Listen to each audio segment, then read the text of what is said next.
Welcome back, guys. I got something very special to show you here on our next episode of Video Game Expos.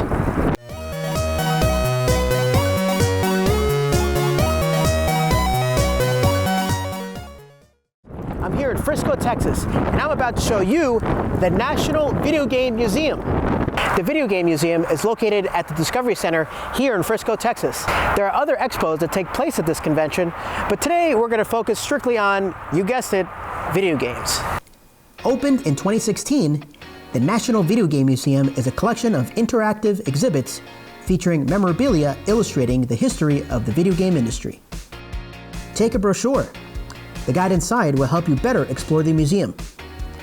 Before entering the exhibit, you'll have to first pay for admission. But as you make your way to the ticket booth, notice the unique piece of gaming art adorning the entryway. This stunning structure only serves to tease guests of things to come.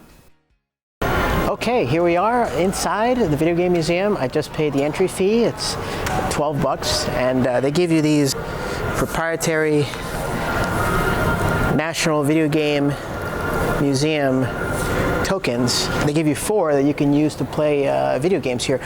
The console games are free, but I think there's some arcades here that we can use them on. So let's check it out. So this museum is divided into sections. Let's start with section 1. There are a total of 18 exhibits in the museum, each focusing on a different stage of video game history. Here at stage 1, the first generation of home consoles are on display, including the brown box from 1967. This historic machine paved the way for the video games of today. And even before Pong, we have this, the brown box prototype. They have 2 controllers, which looks like an old stereo. And right next to it, we have large Pong. So you just press this button, and then you start playing. Let's see if I can beat the game. I'm not losing.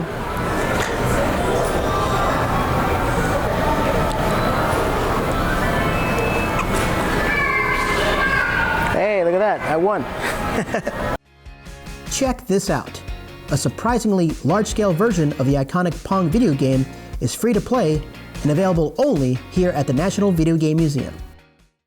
Moving on to stage 2, we have our friend Mario, and he's going to show us a timeline of video game consoles. Say hello to our friend Mario.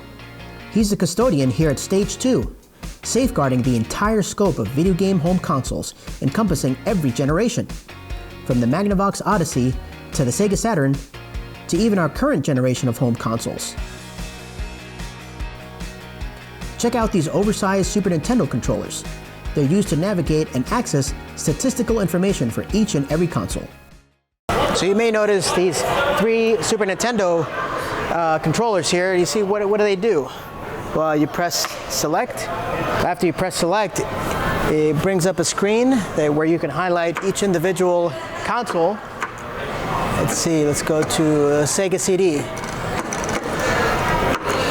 And if you select it, it gives you a brief history of the console, the year it came out, the popular games that were on it, some pop culture specs, how much it cost. Really interesting. Every single console that's come out, chronological order, from Intellivision to the Arcadia 2000, ColecoVision, Atari, Genesis, Lynx System, Super Nintendo, Sega Saturn, Dreamcast. I mean, they have all of it. Moving on, we'll briefly focus on stage 3, which centers on third-party consoles. Here, we'll see the Gemini, an Atari console replica from Coleco, and the Hyperboy, designed to transform the Game Boy into a mini arcade. But what good is hardware without an input device? Enter stage 4. This exhibit displays an assortment of official gamepad controllers from every generation. Third-party peripherals can also be found here. Stage 4 is one of my favorite. It highlights all the controllers that ever came out. And here's a little cheat sheet. It shows you controllers pertain to what system. So there's this side here, and then there's this side over here. There are some additional peripherals that they're showcasing here, like the Beatmania controller, the Power Glove, and the Joy Board, never heard of that. And this one I actually owned when I was a kid, the Power Pad. Brings back memories. Stage 5 is all about portability. Here, you can browse through the humble beginnings of handheld gaming popularized by Nintendo's Game & Watch line of games that eventually led to the development of Game Boy and its various models. The Sega Nomad and the Tapwave Zodiac, albeit less popular handheld consoles, share the space together. But not all was fun and games in the industry. Stage 6 reminds us of the video game crash of 1983 that saw the commercial failure of many first-party titles from Atari. This led to the emergence of the home computer as an advanced gaming platform, which brings us to Stage 7. These are all personal computers you would find in the typical 1980s family home. Games of this era were loaded through diskettes. Stage 8 focuses on the creative aspect of gaming. New technologies always help to progress the way players interact with games, and a good example of this forward-moving trend was Mario Paint in the early 90s. But virtual reality may be the culmination of this interface. So it says here in 1984, Atari developed the Mind Link, which is a peripheral where you were supposed to control games with your mind. Unfortunately, that never came out, but they did still develop the system. Only 2 are still in existence, one of which is right here. Pretty cool. The illustrious yet unreleased Atari Mind Link is displayed here at Stage 9, alongside the Oculus Rift. And yes, Nintendo's Virtual Boy is here too. Virtual reality has advanced in the past 30 years, with today's head-mounted displays mostly requiring an online component to enjoy. This is where online gaming comes in, and to that, we go to Stage 10. What would we do without multiplayer gaming, right? Well, it's popular now, it's very easy, it's very common nowadays, but when it first launched in 1994, it was a peripheral that was connected to the Sega Genesis. I think there it is right here. But online gaming at that time was more popular in computers and PCs. And these are the games that were popular: StarCraft, Quake, and Half-Life. The emergence of the internet in the 90s helped to propel PC gaming to what it is today. On the console side, however, there was Sega Channel. This was a pay-to-play online gaming service developed by Sega in 1994. Sega even launched merchandise to help market this idea. It was a concept pretty ahead of its time. Stage 11 is a collection of rare gaming relics. Among these are limited release consoles like the Nintendo 64 Drive Disc, the PS2 European Automobile Collection, the Panasonic Q System, and the Apple Bandai Pippin console. Anyone hungry for video game cereal? This is probably one of my favorite sections of the museum.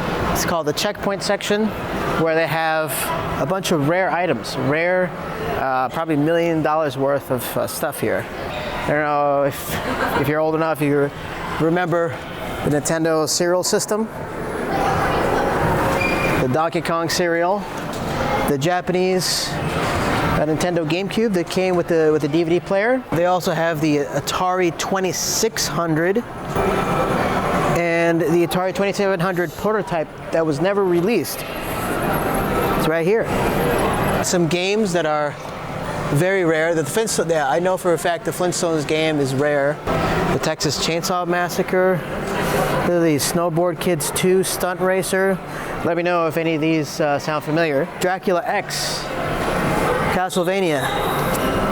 And this is a system called the Helicon. It was an integrated computer with a laser disc back when laser discs were popular. Man, this thing was huge. Came out in 1985. Stage 12 is where we'll find a more antiquated gaming experience. Frogger, F-Zero, and Mrs. Pac-Man were just a few popular video game titles that influenced the production of a board game counterpart. Now this section of the museum is really fun. There's what's called a living room exhibit. where they showcase what it would look like if you played video games back in the 70s with the Intellivision and back in the 80s with the Nintendo. This is what my room looked like. Stages 13 and 14 are two impressively detailed full-scale dioramas of a quintessential American family living space from the 1970s and 80s respectively, with each segment occupying a video game console from that era. Stage 14 is particularly unique as it showcases a typical child's bedroom. Frozen in time, this diorama practically transports visitors back to the 1980s. Stage 15 features a notable figure in the gaming industry, Keith Robinson. He was best known for saving the Intellivision brand in 1997. Congratulations, you've now reached the bonus stage. At stage 16, you'll encounter gaming consoles on display as they would have appeared when visiting a classic Toys R Us store. From 1993's Atari Jaguar to Nintendo's Game Boy, this stage embodies pure nostalgia. So we skip to stage 17. They have an arcade here. Yeah, full arcade here. Not bad. Remember those 4 tokens we got at the entrance? This is where we can finally put them to use. After exploring 16 stages of video game history, I'm hankering to put all that knowledge to the test. Here we are at the last stage of the Video Game Museum. You'll see a display of TVs, and each TV has a different console connected to them. From the Atari to the Super Nintendo to the Nintendo 64 and the PlayStation. I saved it. PlayStation 2. Yeah, and they're all free to play. Highlighted by an imposing mural, Stage 18 is the final exhibit here at the National Video Game Museum. And what better way to end this experience by simply playing a video game? I really hope you guys can come see this place yourselves. It's a rites of passage for every gamer. Well guys, that's it for this episode of Video Game Expos. Make sure to check me out on Instagram as well. I'll be posting my pictures there. Make sure to leave a like and hit that subscribe button if you like my videos. This is Seth signing out from the National Video Game Museum here in Frisco, Texas. See you guys.